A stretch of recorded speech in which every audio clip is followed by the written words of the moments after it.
tal? Bienvenidos a Canadá Latin Channel, a este espacio informativo que hemos denominado Cultura, Gobierno y Sociedad. El día de hoy tenemos una entrevista con el Ministro de Servicio de Alberta, el ministro Nate Glubish, quien nos va a estar informando acerca de la ayuda que el gobierno de Alberta está ofreciendo, está dando a los albertanos para apoyar a toda la comunidad en estos momentos de crisis. Sabemos que la inflación, el impuesto al carbono que empieza el 1 de abril, que el gobierno federal está imponiendo 13 centavos por litro, y también pues los recibos de energía están llegando demasiado altos.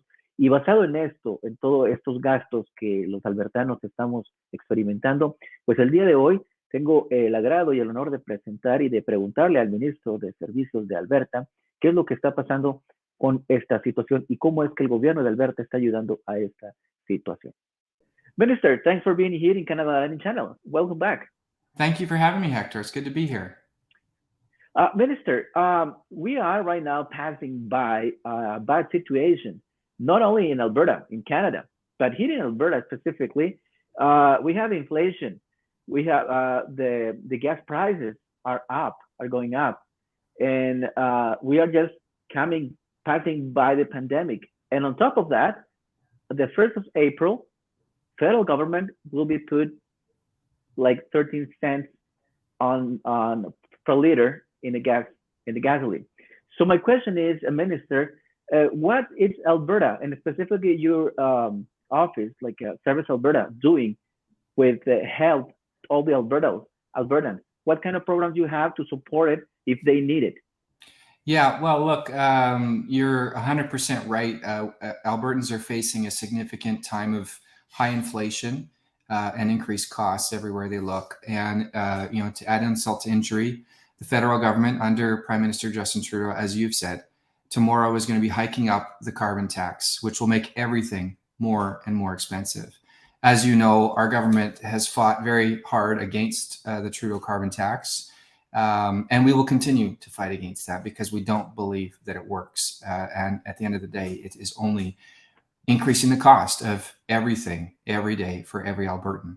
By contrast, what our government is doing, while the Trudeau government, with the support of the Alberta NDP under Rachel Notley, is increasing taxes on Albertans and Canadians, we are reducing taxes. And so you may have heard that the Alberta government has announced that starting tomorrow, we are eliminating the gas tax, the provincial gas tax. So what does that mean in tangible terms? Well, every time you fill up your car at the gas station, a part of the price of a liter of gasoline today includes a provincial tax, and that helps to fund important infrastructure like our roads and other provincial services.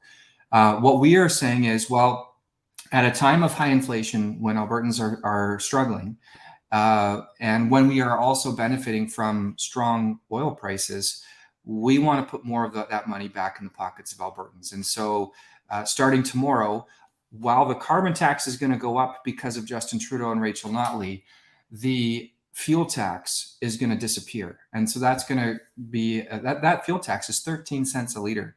So it's not an insignificant amount. And if we were to stretch that out over an entire year, that's over $1 billion of relief, of putting money back in the pockets of Albertans. So I know there's a lot of your viewers who must be hurting and facing difficult times.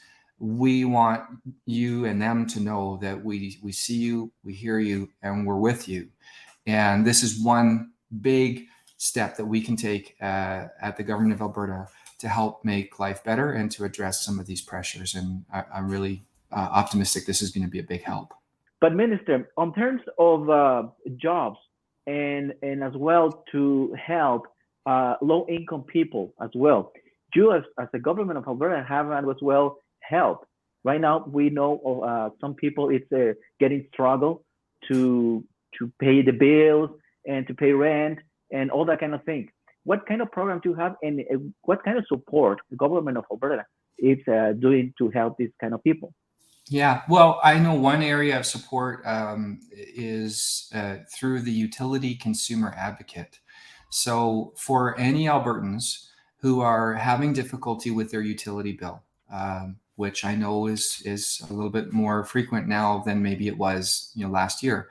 The Utility Consumer Advocate is an organization that exists to support Albertans to make sure, number one, that they're aware of what are the best options out there for them on the market, because it could very well be they might be able to help you to find a better plan that will help save you money.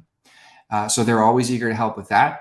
They're also there to advocate for you to make sure that the rates you're being charged are fair.